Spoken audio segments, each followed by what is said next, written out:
Okay, here we go. Welcome to welcome to our Sunday night live. I am Jeni Ari, La Gringa Salvadoreña, and Sunday evenings I always do a live Q&A and a little bit of a video about immigration and moving to El Salvador. This week, we're going to talk about something that's on a lot of people's mind, and I've been getting flooded with calls with these kind of preoccupations and these concerns. So that's why I decided I'm like, okay, I need to do a live about this just to get the information out there. So here we go. First of all, who is this video for? First of all, this video is for Salvadorans that maybe are thinking about returning to El Salvador, or possibly dreamers, or that were like DACA recipients, especially people that are illegal up north as the US and Canada implement policies to crack down on some of the people that are there illegally. A lot of people are considering, because even if you are a citizen, maybe you have a kid, or you have a parent or a brother or a sister that isn't, and they're under the possibility of being deported.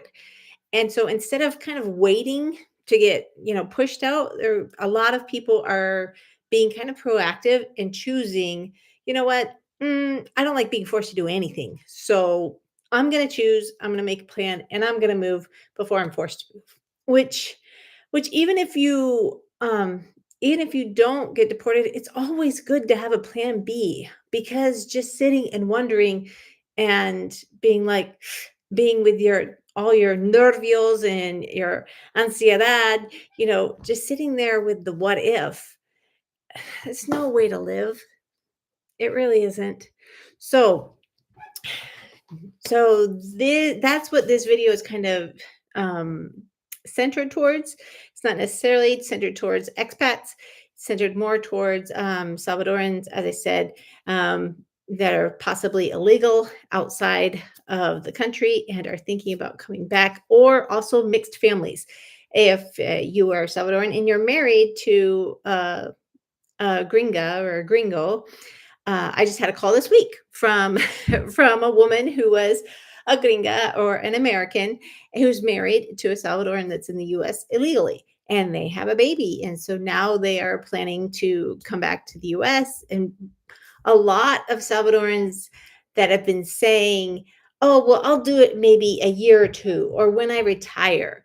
Well, with the Trump administration coming in, they're speeding up that process, and they're saying, okay, maybe this is going to happen in a year or two.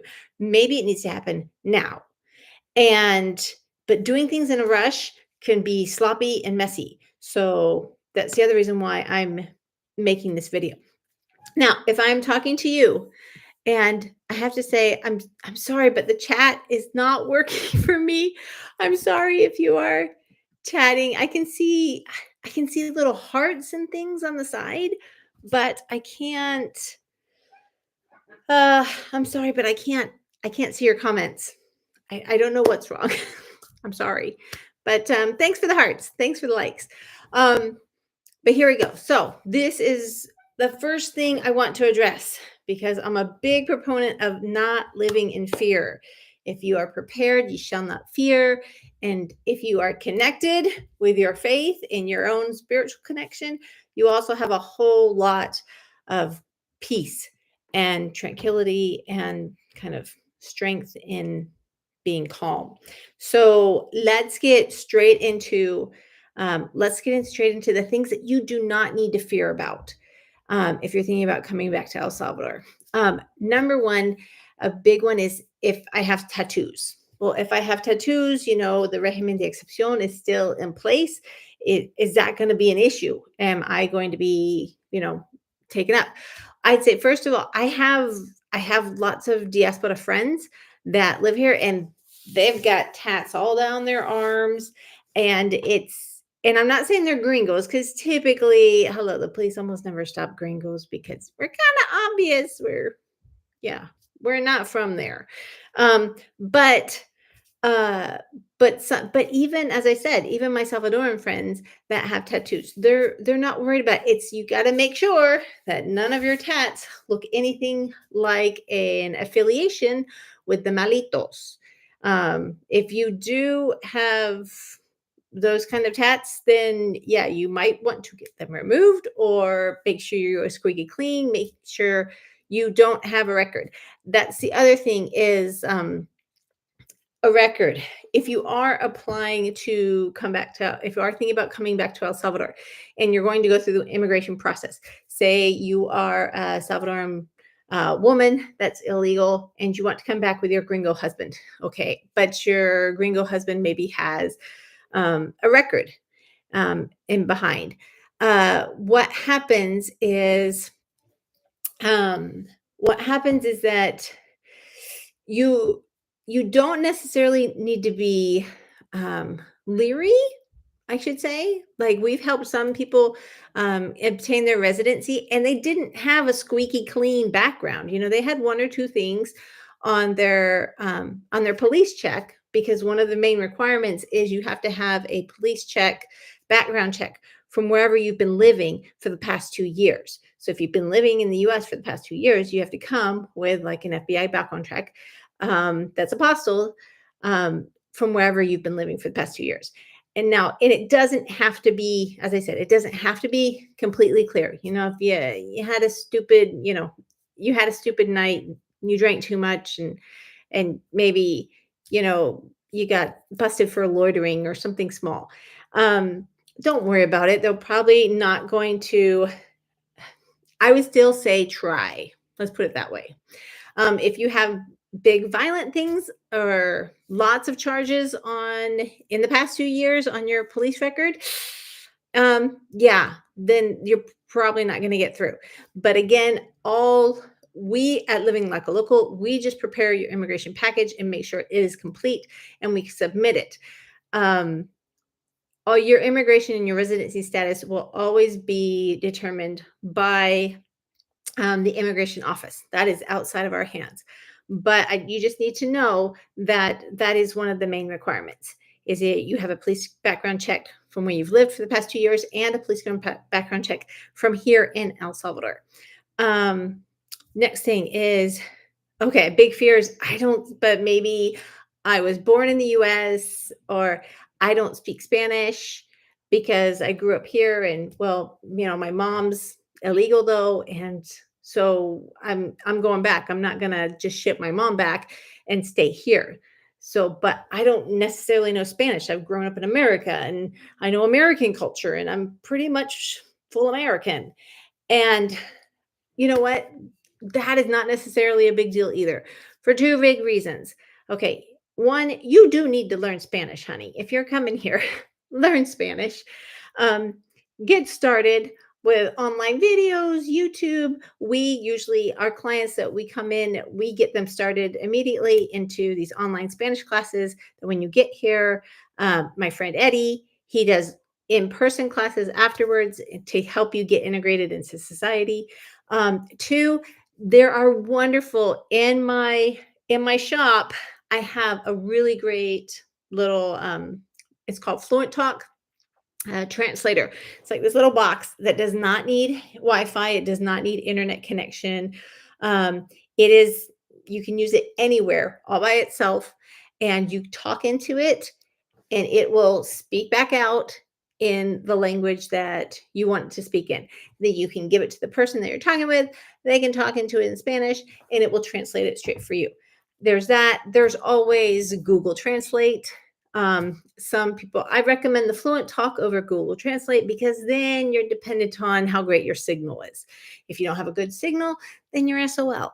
So that's why I recommend, and I have in my shop that people can use this Fluent Talk box. Another fear that you might be worried about is, but maybe I don't know anybody in the country. We had a client that contacted us because he was adopted during the war. He was shipped off to Europe and he was adopted by a family in Europe. And so he didn't know any relatives that were in El Salvador.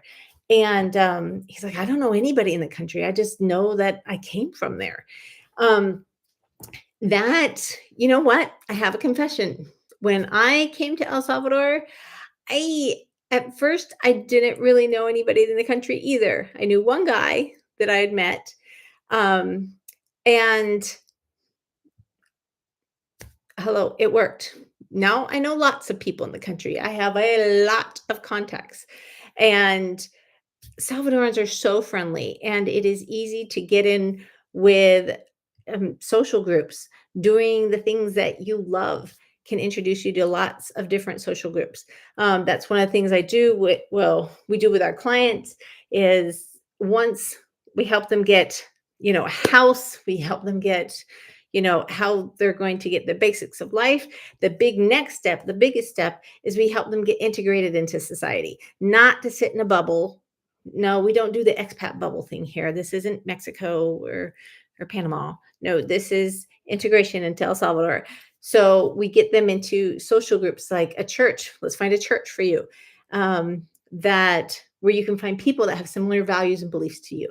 We help you find like sporting and gyms, and there's a few expat meetups. There's always Bitcoin meetups, because integrating into society is the biggest. It's the biggest predictor of whether you're going to stick it and stay with it, or whether in 2 years you're like the novelty's worn off and you're just done. Um, let's see. What if you have? What if I'm game? I'm good with going back, but my spouse is not. That recommendation, if you're on board, but maybe your spouse isn't on board, or it's a contentious, we don't talk about this kind of subject. I highly recommend go with my relocation tours. I started these relocation tours because were my clients actually asked me to start, and they said, "Hey, these other countries have relocation tours. Why don't you do it?" And I was like, "Well, I don't know. I've never done that before." So, but we started doing them in June, and they have turned out awesome and wonderful. And it's not just a whole entire week of a sales pitch. Let me say that. I try and keep it real. And in other words, I use these relocation tours. They're not tourism. We are not a tourism agency. Um, what they are is that this is what it's like to live in El Salvador on a daily basis. We're not going to hike a volcano. We're not going to go to a waterfall. Okay. We're going to go and dive into real life. And I'm going to hit you with all the culture shocks that people hit when they come to El Salvador, that in the end will end up being a non-negotiable for a lot of people. Some people that have come here and decided, you know what, it's not for me, and then they've left. I I hit you with those culture shocks during this week. So because the point isn't for me to sell El Salvador, that is your personal choice. That's all for you to choose.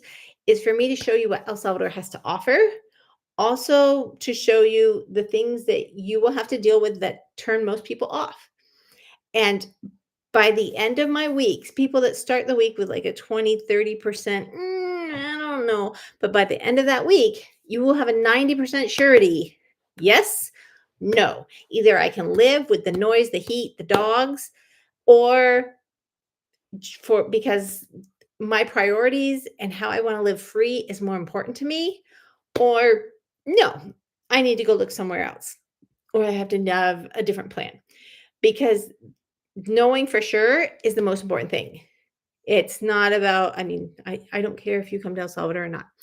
Um, it's, but it's also about what are you here to give to El Salvador? That's the other big difference with my relocation tours is it's not just, oh, look, El Salvador is going to be this paradise for you. It's okay, how are you going to make it the paradise that you want it to be, too? Because colonization days are over.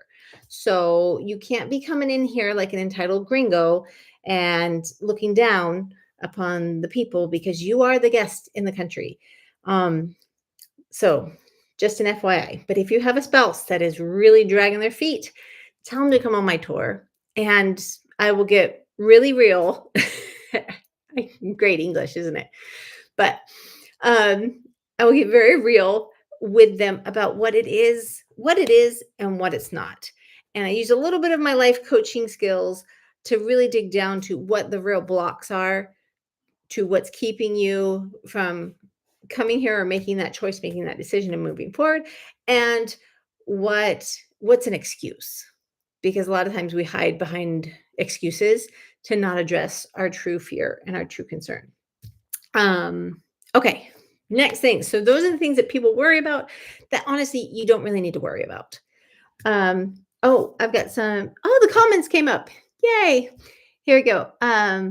Brad says, thanks so much for your videos, Jen. Hey, you're welcome, Brad.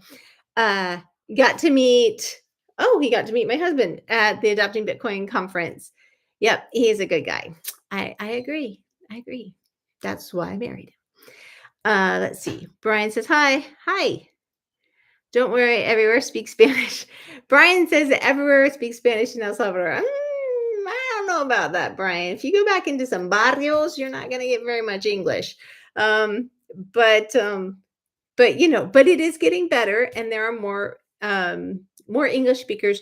But I'm not a person to promote moving into any country and not learning the language, because you're the noob. So, okay. Brian says, when I came here into the United States, I could only say okay. But the thing is, look, Brian, you learned English. Come on, people, comment, please don't forget. Gives time up. Okay. Okay, maybe you do need to work on your English a little bit. But Brian could do it. I mean, a lot of immigrant kids come in, and and they learn English. It's a sink or swim kind of thing. As I said, you can come in here, take some Spanish lessons. I've got an awesome Spanish instructor who is hilarious to help you learn Spanish with. Um, and in the meantime, use your little fluent talk that you can get from my shop. Let's see. Alan Archie says, hola, Jenny. We love the content from the video featuring, Casa de Vida. Yeah, if you've never seen my channel before, please go back to Casa de Vida about saving Salvadoran babies and Salvadoran mothers. I try and keep my content very empowering and lifting and uplifting, and all about what life is really like in El Salvador. The hype versus the reality, all combined in one. Let's see. So much positive changes for our home country of El Salvador. We love you in Reno. That's awesome. My sister lives near Reno. This is the best thing. What? I can't even read your name. Sorry. Uh, thanks. You're welcome, Brian. Okay, so let's getting back to the warnings. Okay, things you do need to be leery of, and things you need to understand are shifting. You're doing great, Brian. Stick in there. Keep on practicing that English. You'll get it. Is number one, real estate prices have gone up a lot. Just in the 3 years I have been there, things, oh my goodness, the cost of buying properties has probably doubled, maybe 2.5 times since I bought there. But Bitcoin has, when I moved there, it was at 21,000 for one Bitcoin. Now it's over 100. So with prosperity comes growing pains, and the real estate prices and rent is definitely a growing pain. And finding long-term rentals is a major pain, unfortunately, because, and that's what I'm going to get into now, is a lot of people come back and they say, oh, well, I'll just put up an Airbnb. I'm going to be honest with you people. I'm in a Superhost, in the Superhost El Salvador group, because I was a Superhost when I came here, and I was managing a property back in the US. So when I came here, I kind of started on as an online business. But as my husband and I started this business and it has grown, it's, yeah, I'm not really doing my Superhost. I'm not doing the Airbnb thing anymore, because one, it kind of bombed. It really bombed because so many diaspora and so many other people have thought just like you and said, "Oh, I'll just go back and I'll buy up a bunch of properties and then I'll just Airbnb them and I'll pay the locals peanuts to claim my properties and then boom, that's it. And I won't necessarily like make too much, so I have to pay a lot of taxes, but I'll just live off of that." Um, Honey, I hate to tell you this, but in my personal opinion, the Airbnb market is saturated. In that group, I see all the time people posting saying, "I haven't gotten any clients. I haven't had any stays in over 2 months. What can I do to boost my listing?" And I mean, yes, it's rarely that they're charging too much. Um, because I mean, yeah, that's granted, that can totally be a problem, but it's rarely that it's that, hello, everybody and their dog is doing it. Because if you can charge, if the rent is say 500 or something like that, a month, and you can charge, $100 a night, it only takes 5 nights for you to make what you would have done if you had a long-term rental. And you'd rather have somebody for 5 nights to pay the rent for that month rather than having a long-term rental that's going to be using it 30 days out of the month. I mean, that's just logic, but it's not good for the economy. It's not good for Salvadorans. It is not good for the real estate market either, because we have all these Airbnbs that are sitting empty while people are struggling to find places to live. And it's one of those, yeah, it's a mixed bag of capitalism of, searching for the profit, but at the same time, you're not really helping out the community at all. And just the other day, I did a search on San Benito. If you guys know El Salvador, you know how small San Benito is? It's high end, but it's small. It's like a neighborhood, okay? A big neighborhood. There was listed almost 450 Airbnbs that came up. I said, "Excuse me? 450 Airbnbs?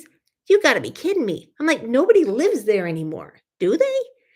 And you guys, if you've been paying attention, things have been popping up in Spain, things have been popping up in other big cities that a lot of the locals ain't putting up with it. So, my honest opinion is, yeah, maybe, I mean, if you wanna do real estate, buy some lots, do some developments. I mean, there's lots of people looking for places to live. I would not necessarily do an Airbnb just because the market is so saturated. Just my opinion, take it or leave it. On that same line, next thing you need to be warned about the reality of El Salvador is don't come here looking for a job. Don't come to take a job from a Salvadoran, okay? That does not do good for the karma and the gentrification, okay?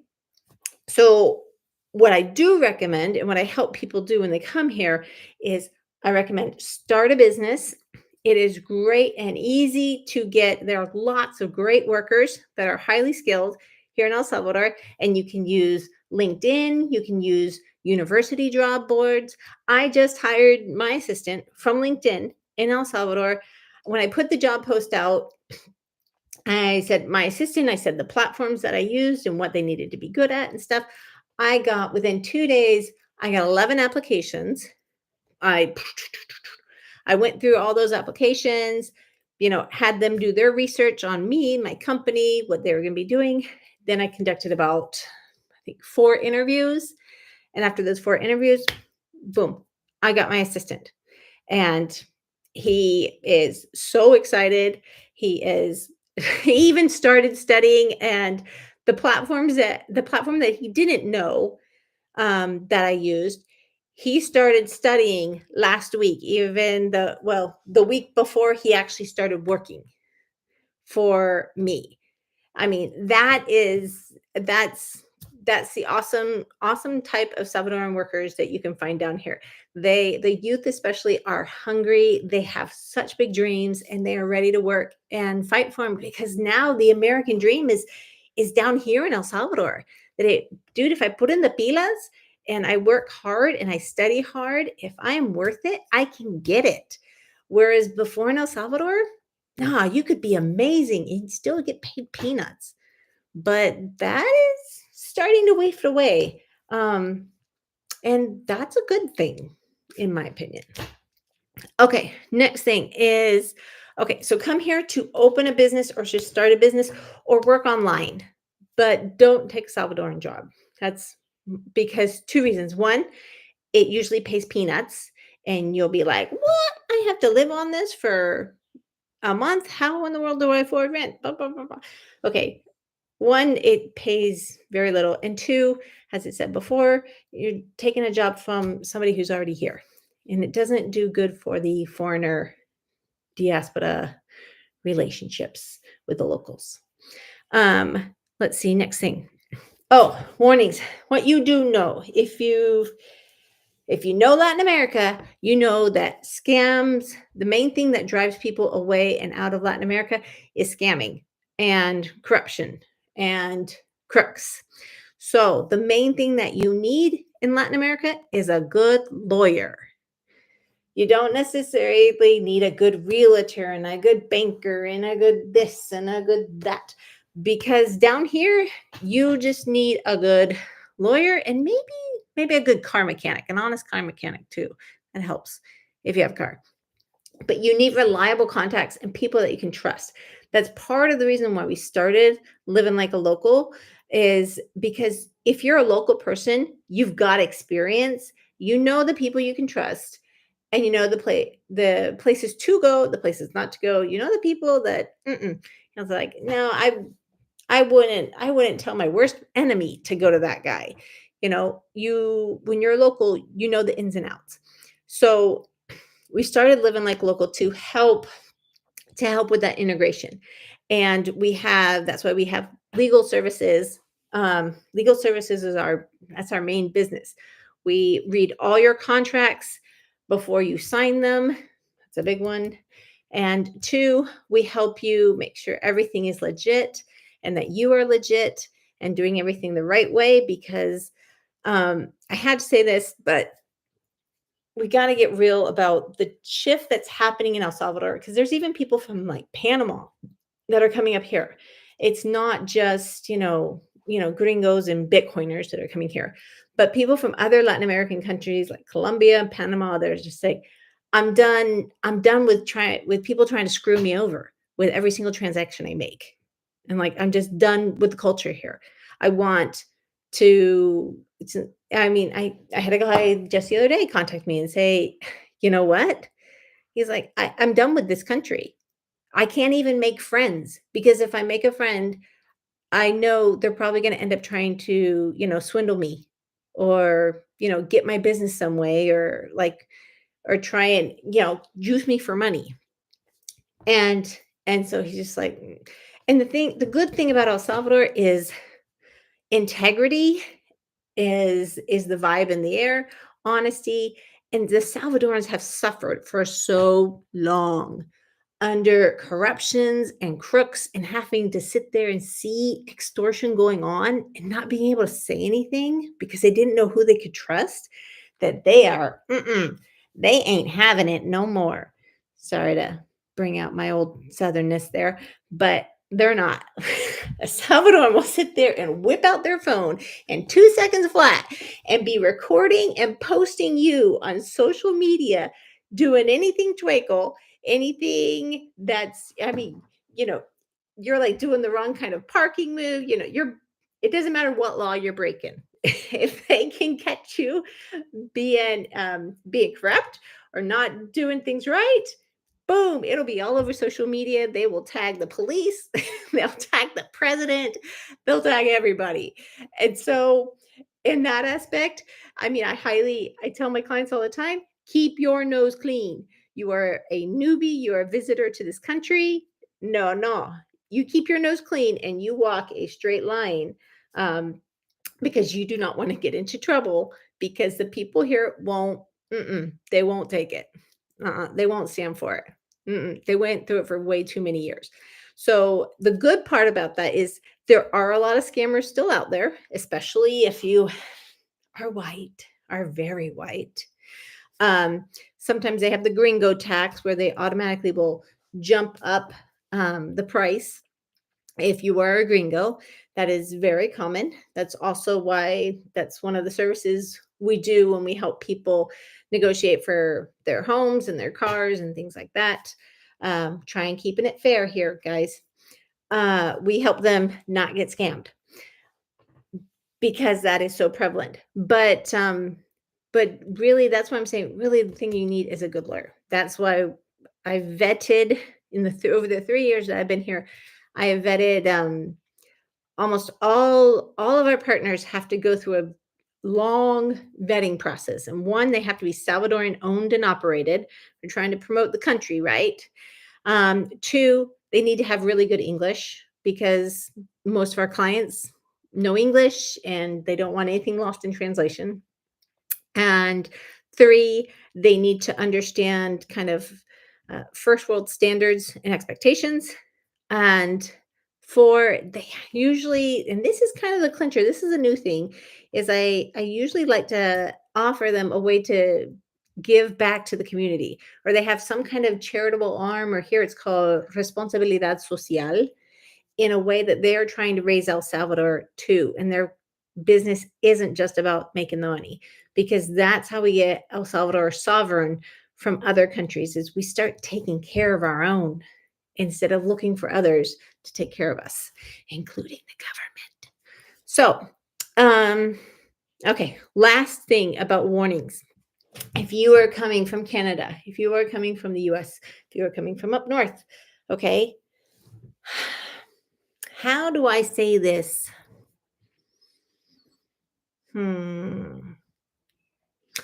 Okay, drop your entitlement.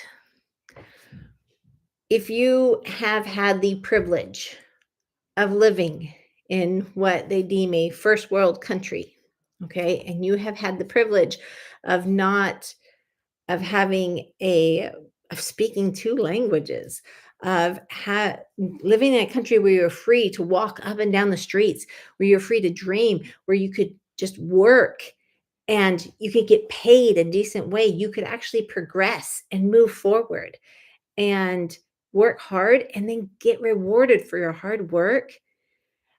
That's privilege, honey.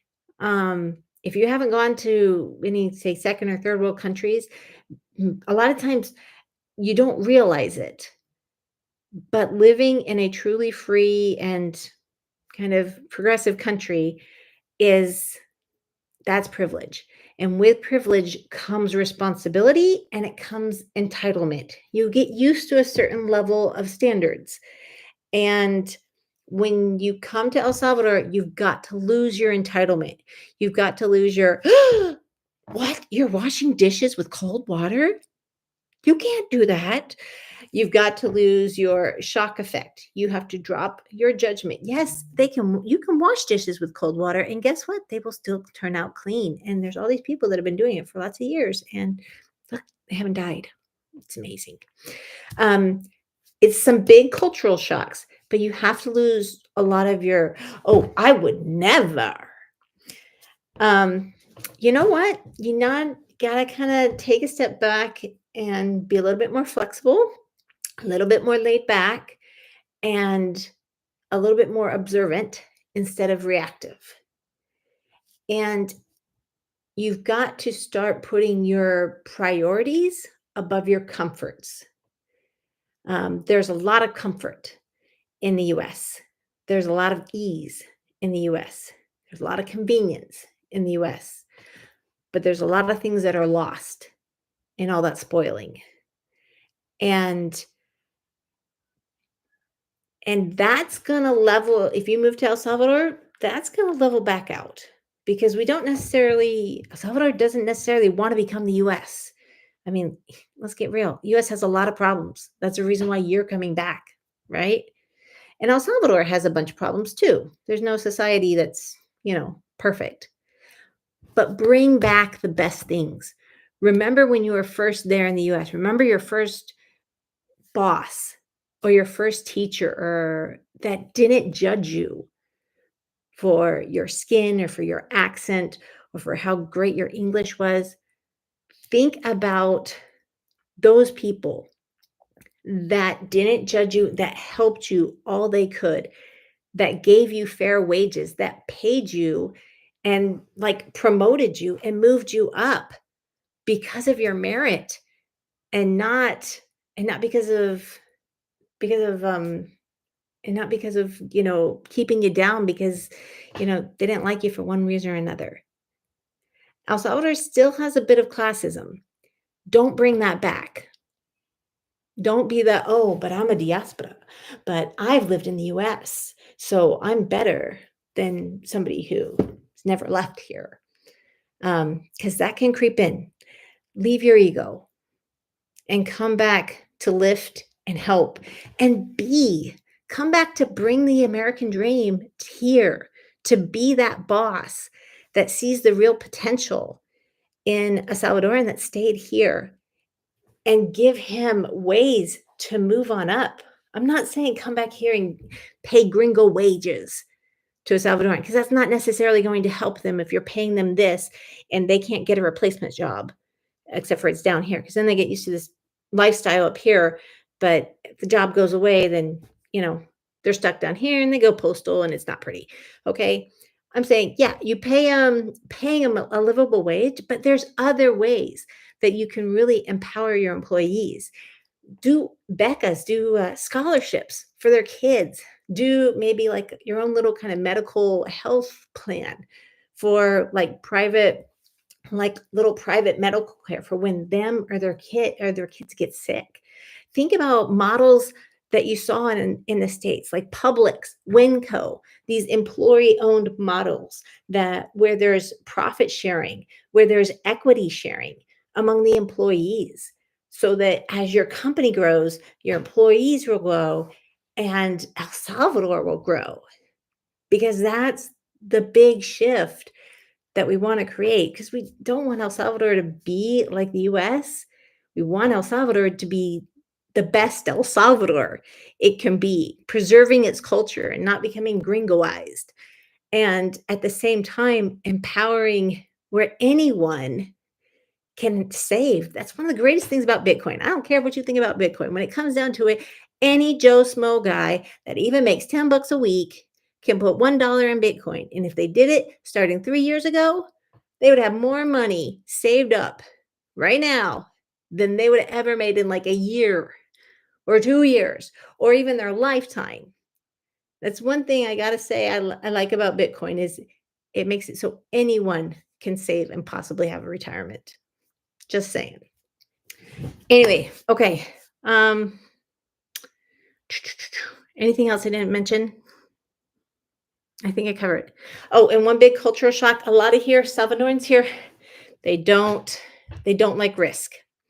I've met with a couple diaspora that have come back. They're like, I don't get it. Why is it the locals here like they won't try anything new? They'll only do what you know, Juan next door does and Jose next door does. Like when you leave the airport, it's like 10 million cocoa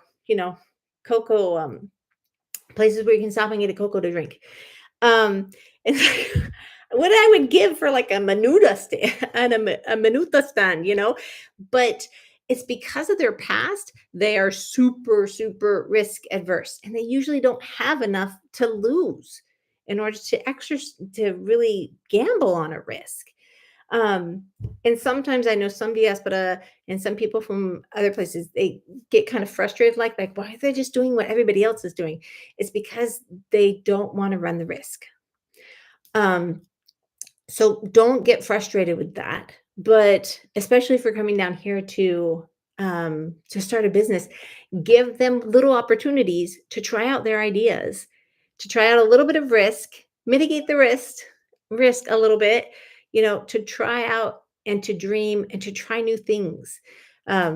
Because that is where real entrepreneurship will flourish. And that's where I think El Salvador will really explode when Salvadorans can have enough safety and shift into that mentality of abundance and step forward into their dreams. And we can all create it together. Um, yeah. That's it. Okay. I'll go through the comments really quick and then I'm done. So let's see. Hello. Well, the policia says hello. Good night, everyone. Um, says you in Mexico? No money. I am well, technically right now I'm in the US visiting my mom, but I typically am in El Salvador. Policia says real estate property prices are high in El Salvador. Not many people can afford them. Yep. So you gotta do that. I highly recommend doing the co-living kind of concept that has always been throughout Latin America. It's just we got to do it in El Salvador. That's what I did. I had to I moved into a tiny little apartment that's was actually a big house that but they split it in half, and so we moved into a smaller apartment in order to be in the city instead of being out on my farm. So let's see. Keep rent at affordable prices. Um, yeah, or the people are screwed. Greed is not the answer. I totally agree with you, Manny. Totally agree with you. Um, Brian, you can do it. My learning curve is Spanish. So Spanglish is common in our household, especially with the kiddos. Yep. I plan to move to El Salvador to start a business. That's awesome. Do your due diligence. Now, know that if you're coming down here to start a business, it could take a good 2.5 years for your business to get going enough to sustain you. So make sure you do your due diligence and your planning and your research behind the business that you want to start. And if you're working with us, one of our clients, we do have some really good contacts that can help with doing that business research. Let's see. Knowing a couple of languages, even if I'm not fluent in all of them, really opens doors for me. Yes, it sure does. I reckon El Salvador will have a skilled workforce in a few years. I really think so too. They are Policia. They're moving in that aspect. Gabriela Bukele, she just opened up an awesome. It's an art school, an online art school that has a dance academy, it has art academy, it has a music academy, and it's free to any Salvadoran children and their parents. It's like a mentor setup. Like the parent has to sign up and mentor and help their child, learn these arts because arts are so healing. I mean, that's wonderful. Plus, the president's passed a ton of like super, super cheap, free tech courses. And even Google is going to be starting to teach all these tech courses so that El Salvador's workforce can be way more advanced on a global scale and not just in Latam. So there's lots of advantages and lots of opportunities right now in El Salvador if the youth and the parents, if you just grab it and go for it and ditch the ni modo. No, no, no. Nowadays you got to say mi modo con Dios y con mis esfuerzos y me voy adelante. So you're good. Thank you in advance. Thanks, Brian. Emprendedores. Many people never have opportunities because of social problems. Yeah, it's true. It's true. Thank you, Jeni, for your honest thoughts and insights. We're considering coming back home for retirement. So I totally get the entitlement of most gringos. Be humble, honest, and live with integrity. That's it, Alan. You hit the nail on the head. Hi, what exactly ask you from what? I'm sorry. Denora, I don't understand your question. From the US to bring so the kids can go to school. Denora, when it comes to going to school, I have another video, like the one I did last Sunday, all about education in schools in El Salvador. They typically ask you for report cards, but you have to get your report cards like apostilled and stamped when you bring them back there. But the requirements are on that other video. So watch the other video that I did last Sunday, and then you'll be able to see what you need for the kids coming back here. Thank you, Jeni, for sharing. You're welcome, Felicia. Okay, that's it for tonight. If you have any additional questions, if you'd like for us to help you in this transition back, check out livinlikealocal.com. We have, as I said before, we have relocation tours, we have legal services. We even have some medical referrals that we'll make to help you get the contacts that you can trust in El Salvador. And of course, yeah, because that's what we're here to help you live like a local. That's it. Gracias, Jeni. Thanks, Polizia. Okay, nos vemos. I will see you next Sunday. And you can send your questions to livinlikealocal.com. And my new wonderful Salvadoran assistant will help you out with all your doubts and problems. Okay, we'll see you guys next week.